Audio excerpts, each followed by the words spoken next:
اعوذ باللہ من الشیطان الرجیم بسم اللہ الرحمن الرحیم الحمدللہ رب العالمین الصلاۃ والسلام علی محمد و آل محمد۔ ماہ مبارک رمضان ہے، عبادت کی طرف ہر بندہ متوجہ ہے، اور عبد اور معبود کے درمیان جو علاقہ جو رشتہ پایا جاتا ہے وہ ماہ مبارک رمضان میں بڑا مضبوط ہوتا ہے۔ اللہ نے ماہ مبارک رمضان کو بہار کا مہینہ بتایا ہے۔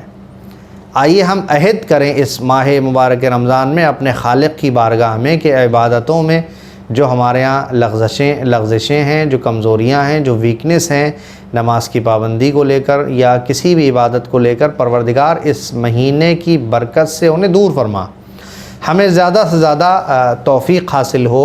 ہم کوشش کریں کہ زیادہ اللہ کی بارگاہ میں وقت دے سکیں اور عبادت کر سکیں۔ قابل توجہ اور قابل غور بات یہ ہے کہ یہ انسان جو اپنی پورے روٹین کو، پورے دن کو اس طرح سے، اس انداز سے سیٹ کرتا ہے کہ اسے کب آفس جانا ہے، کب کام کرنا ہے، کب پرسنل کام کرنا ہے، کب گھر کے کام کرنا ہے، کب پروفیشنلی اس کو پیش ہونا ہے۔ لیکن اگر اللہ کی بارگاہ میں، اللہ کے حضور وہ ایک وقت معین کر کے خاص اہتمام کے ساتھ کھڑا نہیں ہوتا، عبادت نہیں کرتا، تو اسے سمجھ لینا چاہیے کہ اسے توفیق حاصل نہیں ہو رہی ہے۔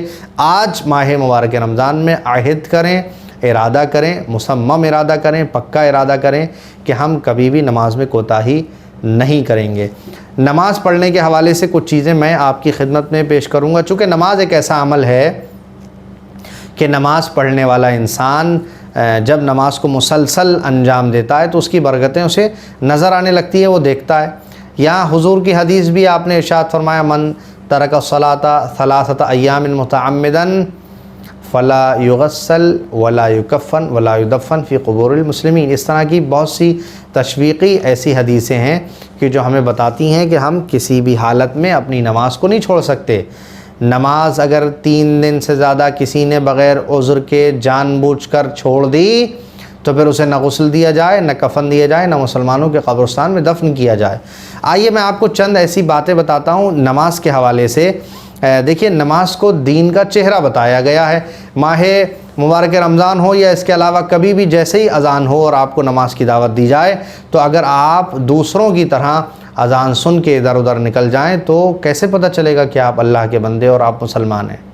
کیونکہ وہاں تو سب جا رہے ہیں ادھر ادھر اپنے کام میں۔ لیکن آپ اگر واقعی مسلمان ہیں، سچے ہیں، دیندار ہیں، مذہبی ہیں، نماز پڑھنے والے ہیں، نماز گزار ہیں، تو آپ اذان سنتے ہی اللہ کی طرف متوجہ ہوں، نماز کا اہتمام کریں۔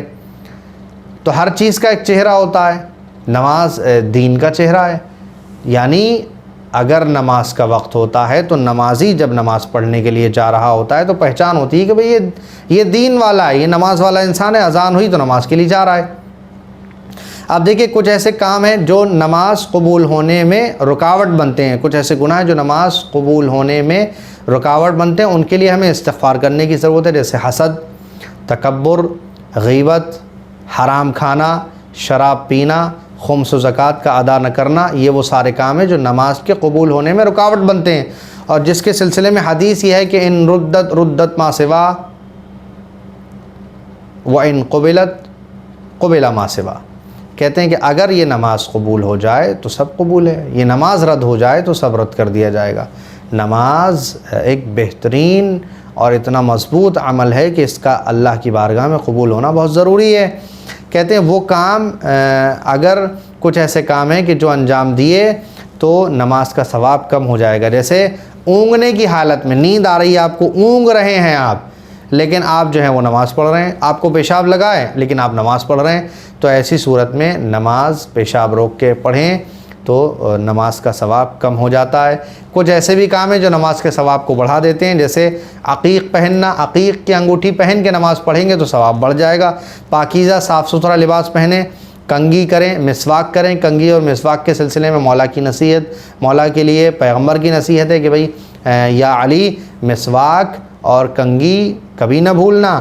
خوشبو لگا کے نماز پڑھنا، خوشبو لگانا، عطر لگانا اتنی فضیلت رکھتا ہے کہ روایتیں یہ ہیں کہ معطر انسان کی 2 رکعت نماز 70 رکعت نماز کے برابر ثواب رکھتی ہے۔ خوشبو کے لیے پیسے نہیں ہیں تو پیغمبر اسلام کی ایک حدیث میں نے پڑھا کہ آپ خوشبو قرض لے کے خریدیے۔ پیغمبر نے فرمایا کہ اس کے قرض کے ادا کرنے کے ضامن ہم ہیں۔ خوشبو لگانا، خوشبو لگا کے نماز پڑھنا بہت ہی انسان کے لیے اہمیت رکھتا ہے۔ اپنی خاص دعا میں یاد رکھیے گا، ماہ مبارک رمضان میں پروردگار ہم سب کی عبادتوں کو قبول فرمائے۔ والسلام علیکم ورحمۃ اللہ وبرکاتہ۔